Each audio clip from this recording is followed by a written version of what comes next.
This is the October 2016 Patreon Party People podcast. If you'd like to listen to the latest episodes of Patreon Party People, just visit patreon.com/blazehedgehog and pledge $1 or more.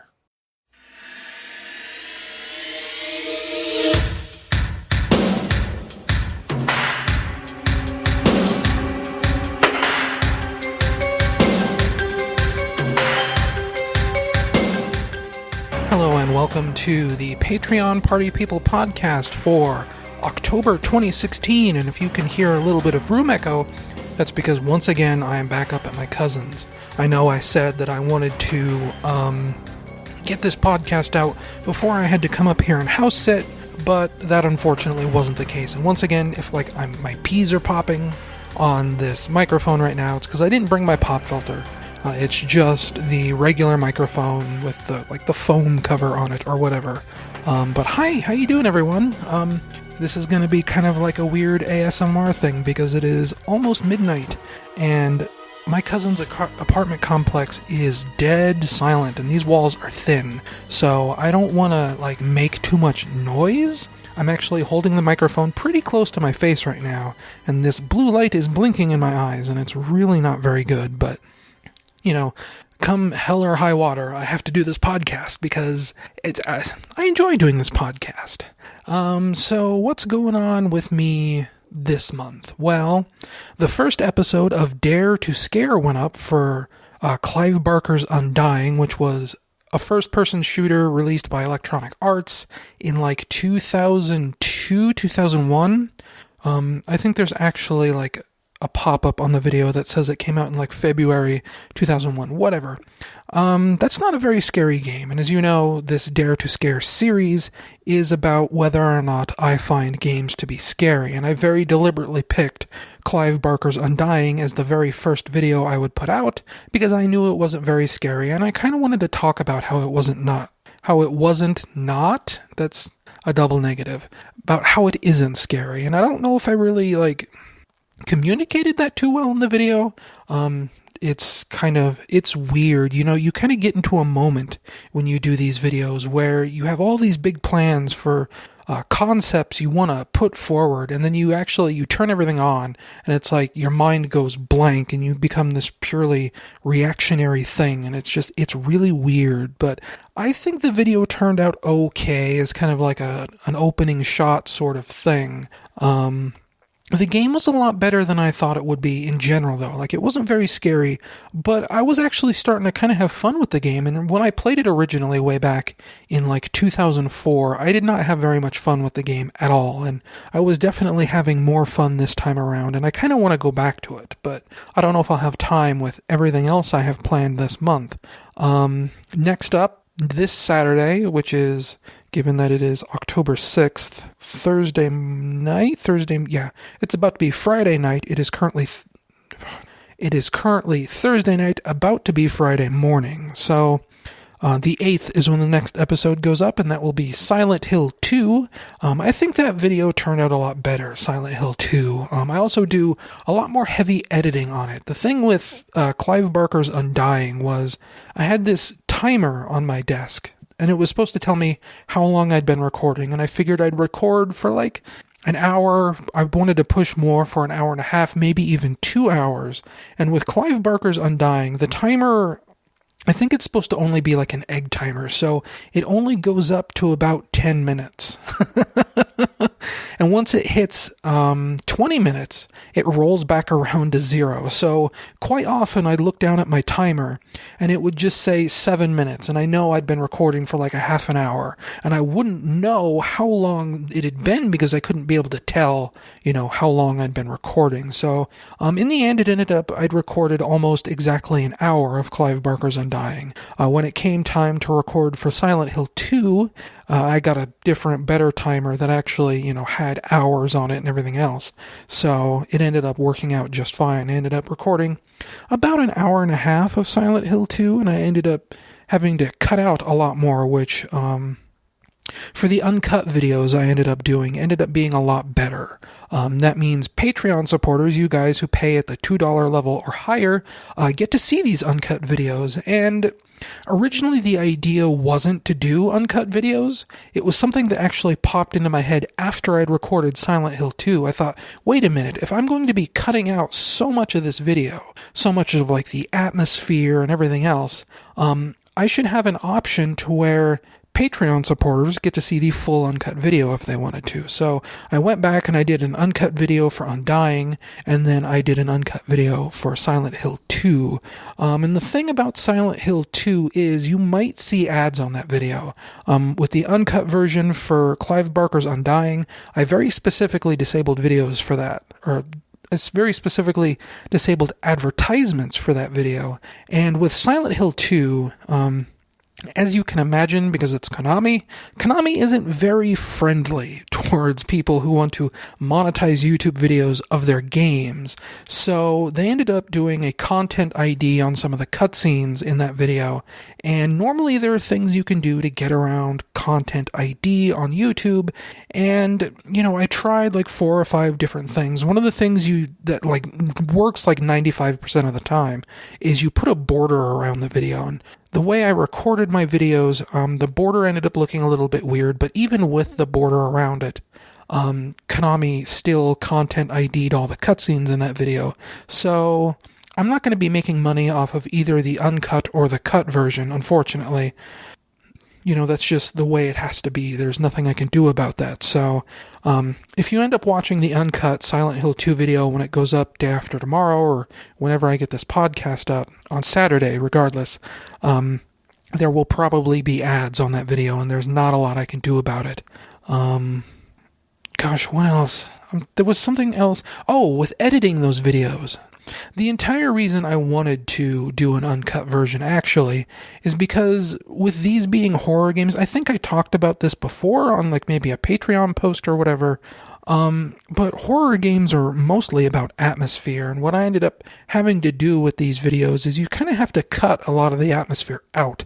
So even though it's Halloween and I want to play spooky games to try and not only scare me, but scare the viewers out there, you kind of end up having to shave off a lot of the stuff that's there to build tension, and unfortunately that's just kind of, a thing if you're editing a video like that. You just kind of can't help it. And the original idea, I don't know if I mentioned this last month or not, but the original idea was to make these Dare to Scare videos like 15, 20 minutes long, as short as I could possibly get them. And that's impossible. I don't think there's any way any of these videos are going to be under 40 minutes. I mean, maybe like when I get home after I'm done house sitting for my cousin, I have to record the other 3 episodes. And the episode that's coming up next, I mentioned it last month. I said it was a game called Curse. It was actually a different game. I forgot the name. It wasn't Curse. When I wrote it down, what I meant was a game called Grave. And now I'm debating on whether or not I want to do Grave, but that's beside the point. Grave is kind of like a short demo. So whether or not I'll be able to squeeze even an hour of gameplay out of that remains to be seen. And who knows, I might do like a double feature episode because I recently acquired one of the Five Nights at Freddy's games that might be interesting to look at in the context of this Dare to Scare series. But we'll find out. The Outlast 2 demo also came out recently that I might go for it. Who knows? Episode 3 of Dare to Scare might just be a big grab bag of different things, but that's something I have to think about in a week from now, at least. Doing scare cams on Dare to Scare is actually pretty cool. It's easy to deride scare cams. I know there was a lot of people who would make fun of scare cams back in the day for being like this weird cheap thing, but it actually, from the perspective of doing a Let's Play, of being the person being recorded, it actually makes doing a Let's Play a lot easier for me. Because the real, magic of having a scare cam is you actually have, an object to make eye contact with. like you almost treat it like a person. It's somebody to like do facial gestures at, to look in the eye when something happens, to talk to. It's like a real person, and it makes it that much easier to like focus on commentary when you actually have this sort of like weird invisible technological person to talk to. I don't know if I'll do like scare cams on every single video of mine going forward, but that's also like a consideration I'm thinking of now, is that, maybe I do want to do, picture-in-picture camera in all my videos going forward, because it makes it so much easier to just talk normally. It's such like this weird psychological thing. But that also might be in the context of like, with these Dare to Scare videos, I'm not pushing myself to talk all the time, because I know they're going to be edited, so there can be downtime where I don't have to talk, where I can just pay attention to the game and only say things when they pop into my mind, instead of stressing out like with a Let's Narcissism video, where I have to sit there and I think, okay, there's a million things I want to talk about, I have to parse this list of all the subjects that are relevant to what I'm doing in the game right now, pick one and go. And I don't have to do that with these Dare to Scare videos. I just play and I react naturally, and it feels so much better. And I kind of like that. That's not so bad for someone who has, like general anxiety problems. And like, you listen to the Let's Narcissism for Sonic Forever, and I think even for Mario Maker, and I don't know if you guys can tell, but it definitely, to me, it sounds like I'm super nervous. I'm constantly tripping over myself. Like I don't know what I'm talking about, things like that. And that's also like self-esteem issues and whatever else. But I don't know, it's just the Dare to Scare videos are easier for me to do for some reason. Also coming up this month is a Click Team contest. They're calling it Weirder Things, named after Stranger Things, the Netflix series. The idea is that from September 27th until October 31st, you get a chance to make a game, with the ultimate goal being like cash money and an Xbox One and all this other stuff. So I figured, I've been using Click Team line products, Click Team, I don't want to say Click Team branded, because the Click Team brand feels like it's something that only came up recently, but, the Click Team line of products. I started out with Click and Create, then there was Multimedia Fusion, and now there's Click Team Fusion. I've been using these game creation tools for something like 15 years now, so I figure, I have a pretty good shot, I think, at placing fairly high on this contest, so, I decided I'd enter that, and I didn't know at the time. Here, I'm adjusting my microphone a little bit. If you hear something weird, I'm sorry. But, oh geez, now I've completely forgot what I was talking about. It's the Click Team contest, but there was a line of thought I was on, and then it escaped my brain. Oh, I was unsure about the rules of the contest to begin with, because the weird thing about this is, okay, so Click Team is partnering with itch.io or itch.io, whatever you want to call it. I think I call it itch.io, but they're partnering with itch.io, and they were partnering with GameJolt, but I guess GameJolt kicked them off the service or something. I don't know. But like, see, even describing this, I don't know how to describe it because it's so confusing. What happened is that Click Team did this Humble Bundle for Click Team Fusion, and it's a really good Humble Bundle. It ends in like a week. You can get the full set of Click Team creation tools, which lets you publish on Xbox One, Android, and iOS for $15, or you can just get the regular Click Team Fusion tool for $1. But they did this Humble Bundle on September 26th? I don't know. And then September 27th, they announced that there would be a game jam on October 1st. And then simultaneously alongside this game jam, they were running a contest for you to make your own game. And the two things are separate. The game jam is not part of the contest, and the contest is not part of the game jam. But games you make for the game jam can be entered into the contest. And for a while there, I thought it was only a game jam, like you'd only have 48 hours to make your Halloween game, and then you'd put it up on itch.io, and then you'd be judged or whatever. And it wasn't until like October 1st, like halfway through this game jam, that I finally deciphered the weird writing on their webpage to see that the contest was a separate thing and that I had the entire month of October to make my game. So, with game jams, it's customary, you have to make something brand new. You can't just do a revision of something you've already started. So, like the pumpkin game I started 2 years ago, the adventure game I started last year, I figured those were out. I couldn't use them, so I'd have to make something new. So I came up with this Dracula platformer game that, if you've been following me on Twitter, I've been posting a lot of different videos and GIFs and all this other stuff, but after reading the rules a little bit more, it doesn't mention anything about, needing to create something original. So what I'm going to end up doing is, to save myself some time, I am going to reuse some assets from the game I made 3 or 4 years ago, Draconian. And if you're a Patreon supporter, you get access to Draconian and everything else.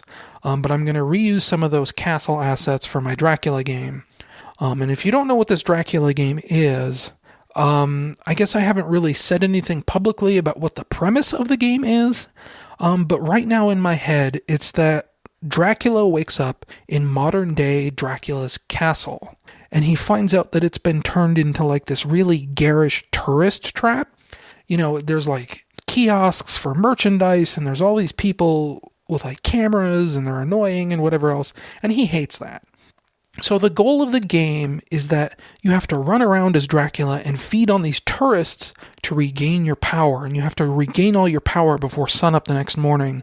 Otherwise, you turn into stone or something. I haven't really thought that far ahead. I just know that there's going to be, kind of a conceit, there's a time limit where you have to eat X number of tourists before sunrise. And the original idea was that it would be level-based, and then I thought, well, no, if I only have 48 hours, then I'll just make one really big level that's the size of 2 or 3 levels combined, and make it into sort of a weird Metroidvania, and now I'm going back and maybe I'll make levels again, I don't know. I haven't gotten that far yet. I kind of need to pick up the pace because we're about 1 week into October, and I need to start, making the environments and everything for this. But I'm just about done with Dracula's moveset, and then I can move on to making enemies, and then, I guess levels. And I'm really excited. I'm hoping it'll be kind of in my mind, I'm thinking it's sort of like Hitman, where you have to, assassinate targets or whatever, but it's not going to be that slow. It's not going to be that methodical. You're going to be chasing down these tourists that are running away from Dracula, and hopefully it's going to be really fun. The real, big main challenge I'm having with designing the game right now as it stands is I need some way for, Dracula to take damage. That's something I've been wrestling with the last, 2 or 3 days, is sort of, how do you punish the player for not playing the game well? And I'm thinking that, with the time limit and everything, having to feed on all these tourists before sunrise, what will really happen is that when you take damage, one of the enemy types I want is a tourist with a camera, and the camera will obviously flash the screen a little bit, and if you get caught in the flashbulb when it goes off, maybe that stuns Dracula for a specific length of time, and maybe instead of a draining health meter, maybe damage just wastes time. Kind of like the Wario Land games, they did that. Wario stopped having a health system. But the rub there is that I don't really like those Wario Land games where Wario doesn't have health. So that's going to be a weird thing that I have to figure out for this Dracula game. Another thing that kind of worries me, I saw on Twitter, I follow this guy on Twitter called Mr. Podunkian. I don't know if anyone out there on my podcast, on my Patreon rather, knows who this guy is, but he's kind of a legend to me. If you remember, a really long time ago, oh gosh, in the Jack Thompson era, when Jack Thompson was stomping around and kicking up all this dust about violence in video games, Mr. Podunkian made a game called I'm Okay, and it was about violent video games being murder simulators. And it was supposed to be a parody of Jack Thompson to show that, video games don't make people violent. Since then, this Mr. Podunkian guy has gone on to make a game I really love called Merry Gear Solid. It's sort of a Christmas parody of Metal Gear Solid. He also made a Half-Life 1 mod called Jake and Bacon Source.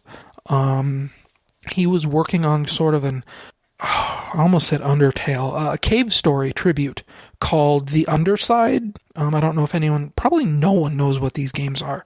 But what you'd really know him from is recently on Steam, he released sort of a Fallout parody called Wasted. Giant Bombed and a quick look of Wasted. There's all this stuff out there about Wasted. That was Mr. Podunkian, and he tweeted something a couple days ago to make it look like he's back in Click Team Fusion making a game, and I presume he's going to be making it for this Click Team contest, because the grand prize is like $2,500, and you also get like an Xbox One and all this other stuff. And I'd really like to have that stuff. But if I'm going up against this guy, the competition just got heated. And Click Team's been retweeting a bunch of other people who are making games for this contest. And some of them look pretty good. And one of them actually looks a lot like my game, which has me a little bit worried. Maybe I'm just making the most generic platformer in the world. But that's also because I haven't, done any coding for the hook yet. I haven't done any tourists. I haven't coded in the feeding system or anything like that. So, who knows? My game might end up being the winner. Let's hope. But also, I am incredibly realistic about these things, and every contest of skill I've ever entered, I've lost. So, there's that. But the runner-up prizes aren't so bad either. You get, a $50 gift card. Ooh, excuse me, I had a hiccup all of a sudden. You get a $50 gift card. Actually, you get two $50 gift cards. One for, is it Amazon? I don't remember.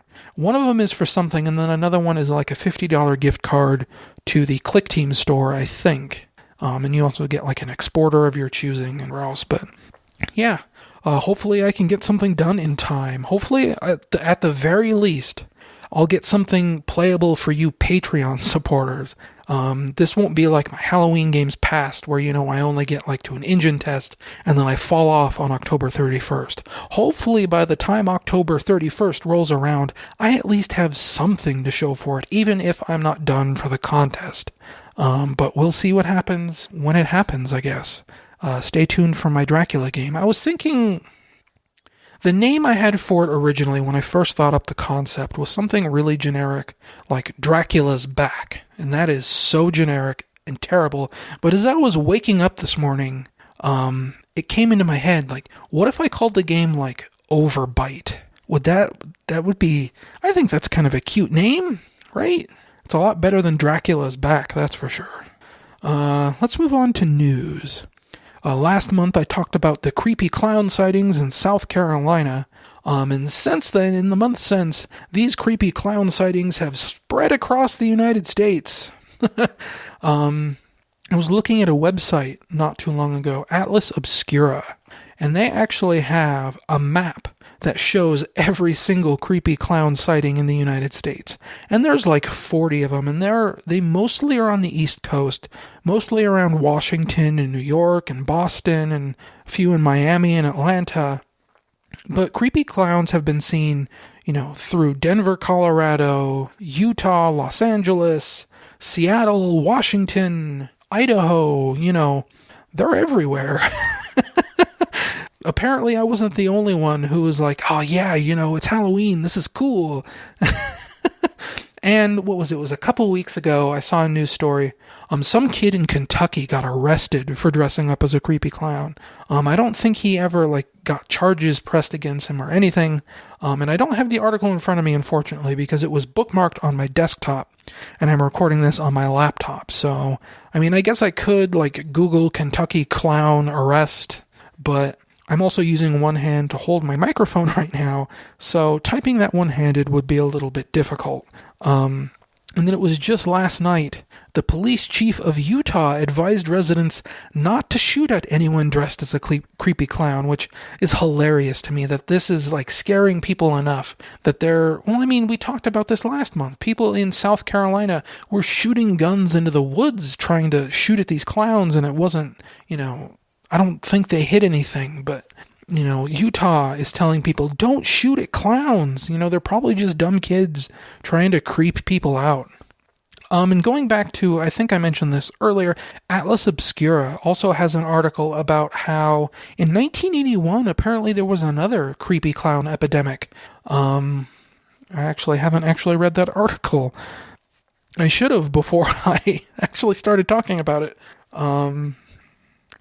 It just says, maybe these are PR stunts, maybe these are people having fun, whatever it is, which is like what we thought, right? These creepy clowns aren't anything but kids having fun, and it's Halloween, and, Halloween is about creeping people out, and that's exactly what they're doing, and I am all for it. So far, nobody's been hurt, and that is exactly what I want to hear. Just reading a little bit more on the creepy clown epidemic. I guess how this actually began, according to Atlas Obscura, is that, let's see, where is it?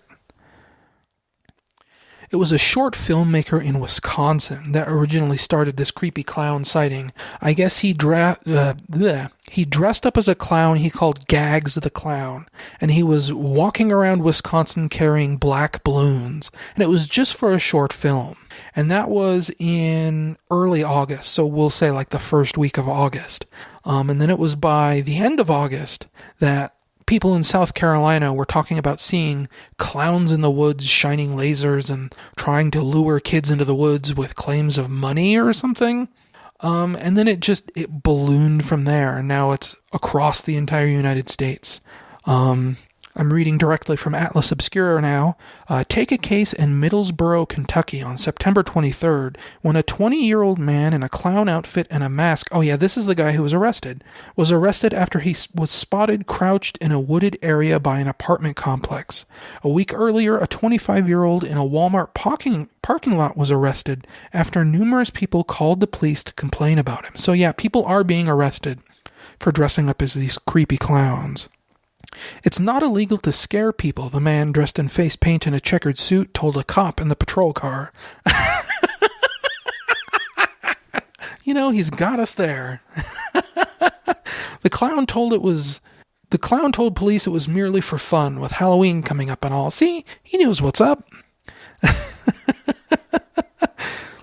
But by far the worst one is this article I saw from CBSNews.com. More people in South Carolina, I think they're trying to cash in on the creepy clown craze, but this is a different town in South Carolina that apparently has a legend of like a lizard man, and some idiot is dressing up in a lizard man costume and roaming around in the woods, and I don't think he knows what he's doing, because there are pictures of this man in his lizard costume, and it is literally just like a really cheap, bad Godzilla costume. That's all it is. Like, the images included with this article, it'll probably be my podcast thumbnail, but the images included with this article, I thought they were just like the news anchor being cheeky, like being like, look at this idiot in a lizard costume. This is what he's supposed to look like. But if you watch the video of the news presentation, no, that is what people are spotting in the woods, and it is the worst, cheapest, ugliest costume. And rightfully so, the news anchor, he's trying really hard not to laugh, because it is, you'll see, it's bad. It's really bad. But that's our news, I guess, is all this weird Halloween information. So with that, I guess we'll go into games I've been playing or will be playing in the future. My cousin just got an Xbox One about a week before I got here. So, the day he left, he said I could play a little bit of, his Xbox One. So before I decided, when I got here, I knew I'd have to work on my Dracula game here in his apartment.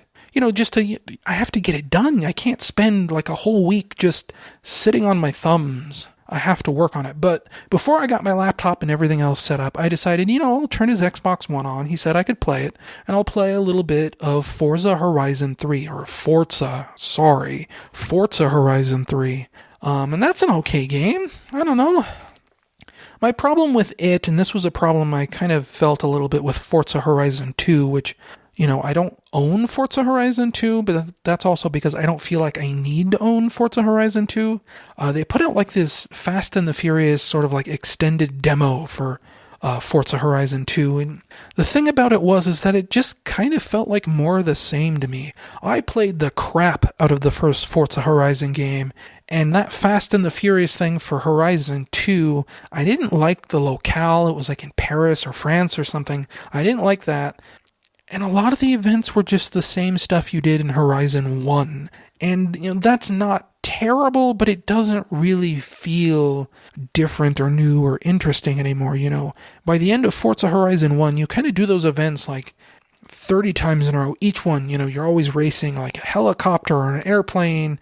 There's like 3 or 4 different event types, and you repeat them over and over and over again throughout the course of Forza Horizon 1, and everything you play in Forza Horizon 2 just feels like more of that. They didn't improve on anything, they didn't innovate on anything, it's just more of what you already had. And playing Forza Horizon 3, there is a little bits of new stuff here and there. There's more off-road, they actually have like a lot of off-road vehicles and things like that. There's a rainforest you can drive through, there's the outback, this kind of almost savanna type location with all these bushes and shrubs and things like that. And it looks pretty good. It looks all right. I feel like we're kind of hitting this plateau for racing games where, I don't know, like I struggle with it. Horizon 3 looks pretty good, but it also doesn't look like this amazing leap ahead of Horizon 1, I guess. But that was until like I started actually driving around the rainforest a little bit, and it was like, yeah, this actually looks really good. Because there was nothing like that in Horizon 1. Nothing even close. Like, Horizon 1 took place in Colorado. And I live in Colorado, so I know the kind of landscapes that we have around here. And Horizon 1 was a decent replication of Colorado, but it wasn't a perfect one. There was lots of mountain roads and lots of forest, like pine forests, I guess, is what you want to call it. But I don't know that it really felt like it nailed Colorado super well. But I can't really speak to whether Horizon 3 nails Australia really well or not, but it does feel like you get closer to nature, I guess you'd want to call it, or something. I don't know. But it does look pretty good once you get into the more dense areas, is I guess what I'm saying, because there wasn't really very much density in Horizon 1. Yeah, that's whatever. But yeah, it's all right, I could go for another Forza Horizon game if it was up to me. Like if I won that Click Team Fusion contest and I got the Xbox One, I would probably like to buy Forza Horizon 3 for it. I've actually been thinking about replaying Forza Horizon 1 recently. And like before Forza Horizon 3 was even announced, I was thinking, yeah, I could replay Forza Horizon 1. I'm kind of getting in that mood. And like now I have a racing wheel for my 360. So that would be an interesting experience, I think. Not too long ago, I tried going back to Final Fantasy V. I've been playing Final Fantasy V for probably like a full year straight now, and that's because it's really failing to hold my attention. I've mentioned this before. I'm slowly pushing my way through after a big major event, like a character death. I'm not going to say who, but now the game has like really opened up wide. I have the whole world map to explore. I have to get 12 legendary weapons, 4 pieces of a stone tablet, and recruit 2 summons before I can face the final boss. This is the last leg of the game. And honestly, having all this choice before me is a little overwhelming. Like, I don't know where I'm supposed to go. I just have to assume that any given town is somewhere I have to be. And maybe that's true. Maybe there's like a quest in every single town. Maybe there's only, let's see, it would be 16, 17, 18 towns in the game. That sounds about right. Where there would be a specific event for me to progress forward in the storyline or whatever. But I don't know, it's just, like, I'm all for exploration in games. I actually really loved the very first Final Fantasy. I played through it on the Game Boy Advance a few years ago, and I loved how open that game felt. You were free to explore at your leisure, but something about Final Fantasy V is not scratching that itch for me, and I just can't seem to get into the game anymore now that it's opened up like this. I don't want to play it anymore, and I'm kind of thinking about giving up on it. So that is your Final Fantasy V update from me, I guess. I'm also in the process of reviewing Sonic Boom Fire and Ice for the Nintendo 3DS, and that is a weird game. The thing about it is that it's nearly identical to the first game. It still has the character switching. A lot of the characters have their same moves. There's still like the rival races. There's still the weird worm tunnel segments. It is so structurally identical to the first game that it's a little bit baffling to me in a way that they would just take the original game and then build off of it for the sequel like this, when the first game was like so bland and uninteresting and bad to me. And I guess that's one of the ways that Sonic Boom Fire and Ice is actually improving on the Sonic Boom Shattered Crystal structure, is that, like, level design is a lot better in this game. It's a lot more engaging because it's a lot more challenging. I talked about in my original review for Sonic Boom Shattered Crystal that it was just a lot of matching characters up to the specific game mechanic that they were programmed for, that it was almost like, having keys and opening locked doors in a way. And that's still present in Sonic Boom Fire and Ice, but where it gets a lot better is that, now you have to do all this stuff in faster and faster and faster succession. The new twist, obviously, is that you switch between fire and ice mode for various effects, and what usually happens is that you're running through a level, and when I say level designs are improved, I actually mean that they're structured much more like, say, a 3D Sonic game like Sonic Adventure, where there's a lot more like little scripted vignettes where you'll hit a spring and then you'll, zip around the screen really fast and hit a dash plate and then go zipping off around a loop, and then you do more platforming from there. The game gives you control back all of a sudden. And what it does is that, you'll be zipping around super fast through these dash plates and these springs, and then you'll hit a section where you're being flung forward and you're given control back, and you have a split second to decide whether you want to be fire or ice mode for what's coming up next. And usually that's like melting an ice block with your fire or freezing a water block with your ice. And you have to switch between these two fire and ice modes very, very, very, very quickly as the game progresses and gets harder and harder and harder. It sort of pushes this twitch element harder and harder, that, you have to be able to pay attention and switch between modes, otherwise you're going to die. You're going to be launched into spikes or whatever else. And that ends up being a lot more engaging, is because you really have to actually pay quite close attention to where you are, what you're doing, what's coming up next, things like that. And then the other way that this is like so much better is that levels have a lot more creativity to them. There's a lot more like legitimate platforming challenges where you have to, like you'll have a platform and the platform will rotate and one side has spikes and the other side doesn't. And you have to time your jumps so that you jump on the platform when it doesn't have spikes. And there's a lot of things like that with moving platforms and things like that, that just feel a lot more creative and a lot more deliberately challenging than what was in Shattered Crystal, which was this kind of mindless, bland, licensed game. And, Sonic Boom Fire and Ice still does feel pretty much like a bland licensed game, but it just has a lot more personality than the original Shattered Crystal game did. And I think that's where the claims of it being so much better are coming from, is that, this game finally has a personality, it has its own identity, and that makes everything like just so much better. Actually, it kind of reminds me of Donkey Kong Country Returns in a way, and, I don't really like Donkey Kong Country Returns, but I like the art direction in Donkey Kong Country Returns, and Sonic Boom has that kind of vibe to it. these jungly environments, and you start out in like this ice world that kind of reminds me of Tropical Freeze a little bit, things like that. I'm on about world 3 of what looks to be 6 or 7, maybe 8. So I'll keep going and I'll write a review for that for TSSE News. And I need to hurry up because Sage is also coming this month, so I'm going to have to balance the Sonic Boom review with my writing for Sage, with my game development, and that's going to be a tough balancing act, even for me, for someone who, is always balancing what feels like 9 projects at the same time. If you missed it, I also posted an article last month about Firewatch. That went up on bltn.net. It's sort of like a review. I called it the back blog.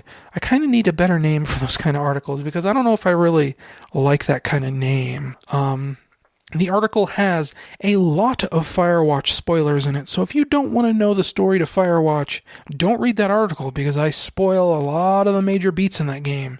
And that's because, the overarching thing I wanted to communicate with that article is actually, I was really into Firewatch up until, let's say, the last 15 or 20 minutes, and then, you get to the ending sequence, and the ending left a really bad taste in my mouth, and it's the kind of bad taste that reverberates back through the game to kind of ruin everything you've seen up to that point. So, that's Firewatch, and it got all this critical acclaim and everything, and I don't agree with that. It's a good game until it stops being good, I guess, is the overall consensus on what I wanted to say. It's good until it's bad. Oh, that's critical acclaim for you there. I deserve an award for saying that. And I guess that's it for the month. Thank you everybody for watching, watching. Thank you everybody for listening. You can tell I'm a little bit out of it right now. I didn't get tons of sleep last night, so I'm a little bit loopy. Thank you to my 2 new Patreon supporters for this month, Morgan and Tim, especially Morgan, because now Morgan is the highest Patreon supporter I have currently. And you guys won't see your names in the Dare to Scare videos quite yet. Obviously, I recorded Silent Hill 2 2 weeks ago, a week and a half ago, something like that. It was before I went to work at the end of the month. But, we have to get to the new episodes, the ones I'm going to record once I get home in a week, that, your names will show up in the credits at the end. So, but yeah, thank you guys for supporting, and thank you to Dave for his support last month. I'm up there close to the $100 goal. There was a time for a hot minute where I was actually over $100 a month, and I was kind of sweating it because that would mean I'd have to start doing weekly Twitch streams, and I'm not quite equipped at home to do those just yet. That's kind of what I need the $100 a month for, is to upgrade my internet service, but there's also weird stuff with our rent changed this month. We have to start paying $30 more, so I don't know, part of me wants to raise how much it would be for Twitch streams a month, but that feels like such a cheap thing to do, I'm not supposed to do that, but, if we have to pay $30 more in rent a month, then that, we have to make that up somewhere. So, I don't know, we'll find out. If my Twitch goal goes up by $30, then you'll know what happened. So, whatever. I'm going to end this podcast now because, wow, we're back down to 45 minutes for a change. Hopefully I wasn't talking too fast during this. I feel like this weird sort of whisper voice I'm doing right now. Like I said, this weird ASMR voice. I feel like I start talking really fast when I do that. And hopefully you don't hear lips smacking too much or my teeth clacking together or whatever, because I am kind of whispering into the microphone. So if I'm apologizing for it, but if you thought it was a problem, you probably stopped listening 25, 35 minutes ago. But yeah, I'm going to end this podcast. So thank you all very much for watching. Have a safe and happy Halloween, and watch Dare to Scare. And hopefully, I don't know if it's picking up on the microphone, but the dog, Matt's dog, Albie, is over there drinking water, and she's making a lot of noise. Anyway, see you next month for November's podcast. See you later.